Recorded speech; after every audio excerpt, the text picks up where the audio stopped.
video kali ini aku bakal ngebahas gimana pendapat aku tentang debat Capres ketiga kemarin. Jadi aku langsung aja untuk mengutarakan gimana pendapat aku atau tanggapan aku tentang debat Capres ketiga kemarin.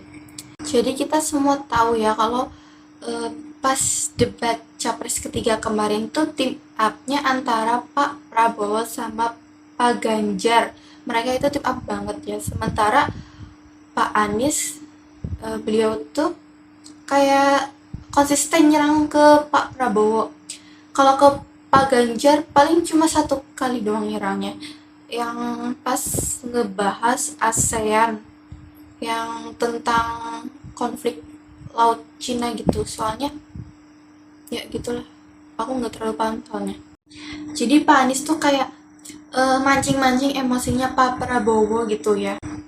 Pokoknya itu kayak Pak Anies itu paham cara mancing emosi Pak Prabowo. Dari mulai sebut luas tanah pribadi, terus yang hutang alutsista juga kan.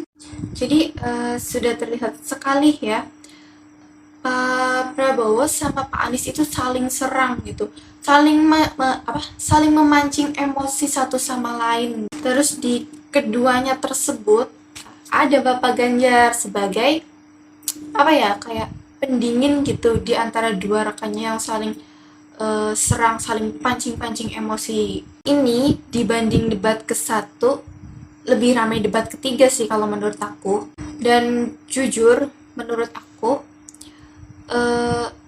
Pak Ganjar itu di debat ketiga itu lebih bagus gitu daripada pas debat sebelumnya, pas debat ke-1.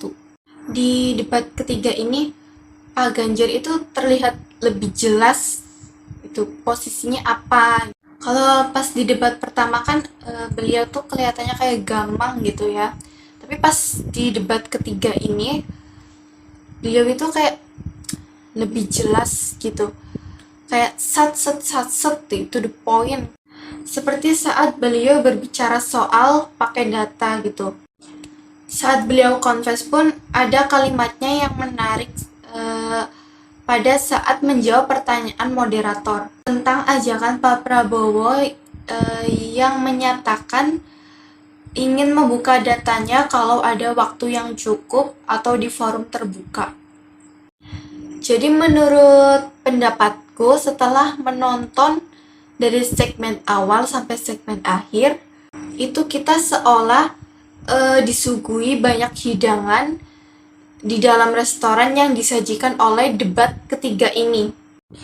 Tapi kita menginginkan ide, mungkin ada perputaran ide pas debat, tapi kita hanya melihat saling tacklingnya saja. Aku lihat dalam hal berdebat, dalam berargumentasi, ini adalah hal yang wajar. Namun dalam konteks Pak Prabowo, ketika bilang kenegarawanan, terus kemudian bagaimana cara saling menghargai satu sama lain, nah itu juga jadi penting menurut aku. Karena dalam hal debat, mungkin kita tidak perlu masuk ke dalam emosi-emosi pribadi, emosi-emosi yang ditujukan hanya untuk memancing orang lain marah. Aku pribadi lebih setuju dengan pertanyaan Pak Ganjar yang to the point tapi tidak terlalu menyinggung secara emosional dan secara pribadi. Mungkin itu argumen yang sehat yang kita inginkan dalam debatnya. Jadi itu sih pendapat aku tentang debat Capres ketiga kemarin. Makasih buat kawan-kawan yang udah menonton video ini dari awal sampai akhir. And bye-bye.